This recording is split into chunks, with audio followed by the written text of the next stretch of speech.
ಯಾರು ಹೇಳಿರೋದು? ಕರೀತಾರೆ ಅಂತ ಯಾರು ಹೇಳಿರೋದು?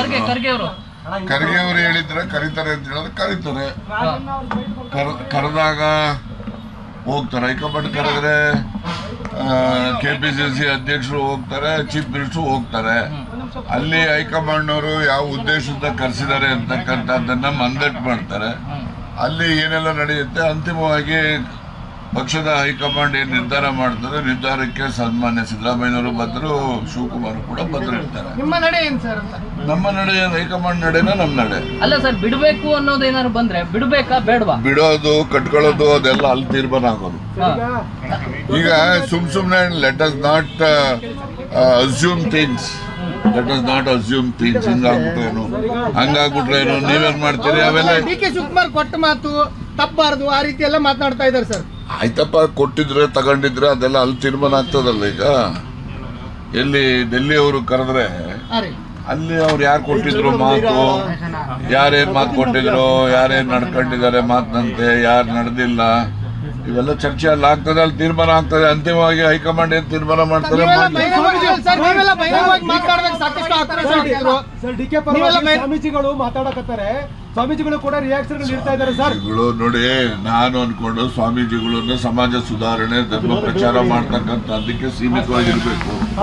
ರಾಜಕಾರಣದ ವಿಷಯದಲ್ಲಿ ಯಾರು ಕೂಡ ಯಾರೇ ಸ್ವಾಮೀಜಿಗಳಾಗ್ಲಿ, ರಾಜಕಾರಣ ಎಲ್ಲ ಪಕ್ಷದಲ್ಲೂ ಇರ್ತಾರೆ, ಅವ್ರಿಗೆ ಬೇಕಿರೋರು ಬೇಡವಾದವರು. ಆದ್ರೆ ರಾಜಕಾರಣದ ವಿಷಯದಲ್ಲಿ ಅವರು ಮಧ್ಯಪ್ರವೇಶ ಮಾಡ್ತಕ್ಕಂಥದ್ದು ಸೂಕ್ತ ಅಲ್ಲ ಅಂತ ಹೇಳಿ ನಾನು ಭಾವಿಸ್ತೇನೆ. ಸರ್, ನೀವು ಬಹಿರಂಗವಾಗಿ ಮಾತನಾಡಿದಾಗ ಸಾಕಷ್ಟು ಆಕ್ರೋಶ ವ್ಯಕ್ತಪಡಿಸಿದ್ರು. ಈಗ ಅವ್ರ ಟೀಮಲ್ಲಿ ಎಲ್ಲ ಬಹಿರಂಗವಾಗಿ ಹೇಳಿಕೆಗಳನ್ನು ಕೊಡ್ತಾ ಇದ್ದಾರೆ ಸರ್. ಅವಾಗೆಲ್ಲ ಮಾತನಾಡಿದ್ರು ಸರ್. ಈಗ ಅವ್ರು ನೋಟಿಸ್ ಕೊಟ್ಟ ಮೇಲೆ ಮಾತಾಡ್ತಾ ಇದ್ದಾರೆ. ನೋಡಿ ಒಂದ್ ಹೇಳ್ತೀನಿ ಕೇಳಿ. ಕಾಂಗ್ರೆಸ್ ಪಕ್ಷದಲ್ಲಿ ನೋಟಿಸ್ ಕೊಡೋದು, ಉತ್ತರ ಕೊಡೋದು ಇವೆಲ್ಲ ಇದ್ದೇ ಇದ್ದಂತದ್ದೇ, ಗೊತ್ತಾಯ್ತಾ? ಸೊ ಹೀಗಾಗಿ ಇವೆಲ್ಲ ರಾಜಕಾರಣ ಅಂತಕ್ಕಂಥದ್ದು ನಿರಂತರವಾಗಿ ನಡೀತಕ್ಕಂಥ ಒಂದು ಕ್ರಿಯೆ, ಗೊತ್ತಾಯ್ತಾ? ಅದರಿಂದ ಅದು ನಡೆಯುತ್ತೆ. ಯಾವ್ಯಾವ ಸಂದರ್ಭಕ್ಕೆ ಆ ನಡವಳಿಕೆ ತಕ್ಕಂತೆ ಕ್ರಮಗಳು ಏನೇನು ಆಗ್ತವೆ ಅವೆಲ್ಲ ಆಗ್ತವೆ. ಸರ್, ಅಹಿಂದ ಬಿಟ್ರೆ ಕಾಂಗ್ರೆಸ್ಗೆ ಭವಿಷ್ಯ ಇದೆಯಾ? ಎಲ್ಲಾ ಪಾರ್ಟಿಗೂ ಅಹಿಂದ ಇದಾರೆ ಇಲ್ರಿ.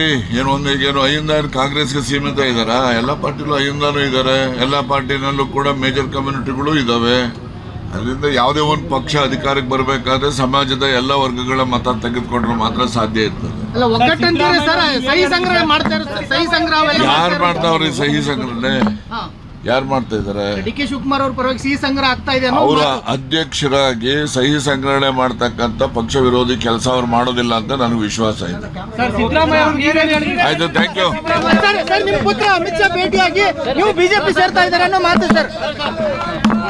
ನಮ್ಮ ವಿಜಯವಾಹಿನಿ ನ್ಯೂಸ್ ಚಾನೆಲ್ನಲ್ಲಿ ಪ್ರಮೋಷನ್, ಜಾಹೀರಾತು, ಅಡ್ವರ್ಟೈಸ್ಮೆಂಟ್ ನೀಡಲು ಸಂಪರ್ಕಿಸಿ 9535808456.